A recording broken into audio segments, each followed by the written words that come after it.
Situation కదా. సరే, ఒక కాల్ ఉన్నారు బిఎన్ రెడ్డి గారు హైదరాబాద్ నుంచి, ఆయన ఏం మాట్లాడాలో విందాం ఒకసారి. నమస్తే. ఏం మాట్లాడుతున్నాండి, నాకు అర్థం కాదు. ఈ సబ్జెక్ట్ లేని మాట్లాడుతున్నా, సబ్జెక్ట్ మాట్లాడేది. ఇది పని పాట లేదంటున్నారు. ఎంతసేపు ఎవరో మేము చూడాలా, ఈ అధికారం వచ్చింది కాబట్టి టైం పాస్ చేసుకొని బిఎన్ రెడ్డి ఇక వీళ్ళందరూ మాట్లాడేది బాగున్నది. బిఎన్ రెడ్డి గారు అసలు ఏం మాట్లాడుతున్నారో నాకు అర్థం కాదు. హరీష్ రావు పూజ లేవు కరెక్ట్ అంటే మేము మాట్లాడినాక సబ్జెక్ట్ లేదా, ఏ సబ్జెక్ట్ మాట్లాడదు చెప్పరాదు బిఎన్ రెడ్డి. మరి సబ్జెక్ట్ ఏముంది సార్ మీకు, అన్ని పాయింట్ రావట్లేదు. గుడి కదా ఏ సబ్జెక్ట్ మాట్లాడి చెప్పరాదు. మరి నష్టమైంది ఏమైందండి, గుడికి ఏమైంది మీకు? ఏమైంది భయం అవుతుంది వాళ్ళకి గుడికి వెళ్తే. మీరు ఏం మాట్లాడాలి? టీఆర్ఎస్ పార్టీకి కేసీఆర్ కి పోయి సంఘ నాయకులు అందరు కలిసి. Charan Kaushik garu please don't use any bad words. అసలు during debate don't use such words please, it's my request. దయచేసి పర్సనల్ తిరగండి. మీరేం మాట్లాడాలనుకుంటున్నారు? రాజకీయ స్టేట్మెంట్ ఇస్తున్నారు పోలీసులు వచ్చి. ఓకే, ఆయన సబ్జెక్ట్ మాట్లాడుకోండి, ఆయనకి ఏమైనా బాధ ఉంటే చెప్పుకోరు కానీ ఆయన మాకు. నెక్స్ట్ ఇంకో కాలర్ తీసుకుందాం. సంతోష్ కుమార్ గారు ఉన్నారు కరీంనగర్ నుంచి. సంతోష్ కుమార్ గారు నమస్తే అండి. నమస్తే, మాట్లాడండి, వింటున్నారు అందరూ.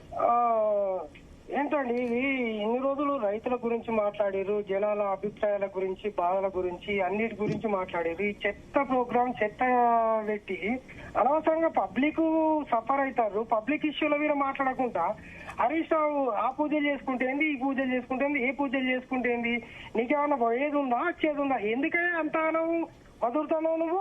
ఎదురుగోలు మాట్లాడినప్పుడు సభ్యత ఉండాలి కొంచెం. ఎదురుగోలు మాట్లాడినప్పుడు ఏం చేయాలి? తినాలి. ఫస్ట్ వినే ఓపికే కావాలి.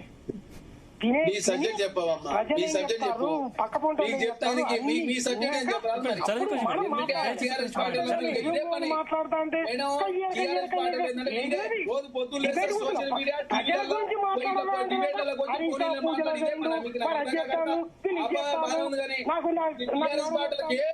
పొత్తు లేస్తే సోషల్ మీడియా ఓ కమిటీలు లేవు, ఒక పొలిటిక్ బ్యూరో లేదు, ఒక విద్యార్థి విభాగం లేదు, యూత్ విభాగం లేదు, ఏది లేదు. పొత్తు లేస్తే సోషల్ మీడియా మేడం మేము మాట్లాడొచ్చా?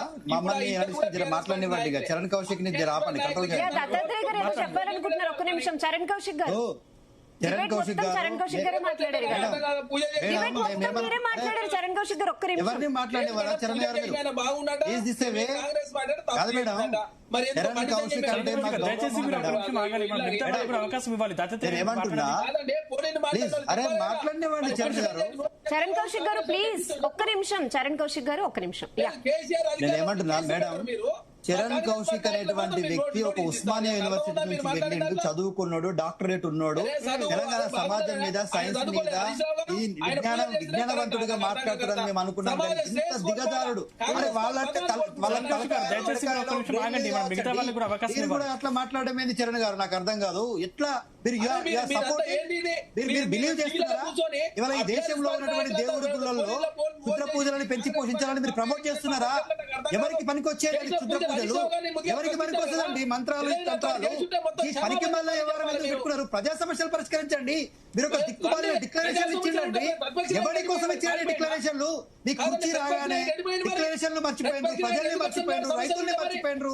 అరే ప్రజలండి, సాధారణ ప్రజలు అడుగుతుంటే, సాధారణ ప్రజలు మిమ్మల్ని ప్రశ్నిస్తుంటే వాళ్ళ మీద ఎందుకు చిరుకులాడుతున్నారు? సాధారణ ప్రజలు మిమ్మల్ని తిప్పుతుంటే అరే మీడియా సాక్షిగా మిమ్మల్ని ప్రశ్నిస్తున్నారండి. సాధారణ ప్రజలు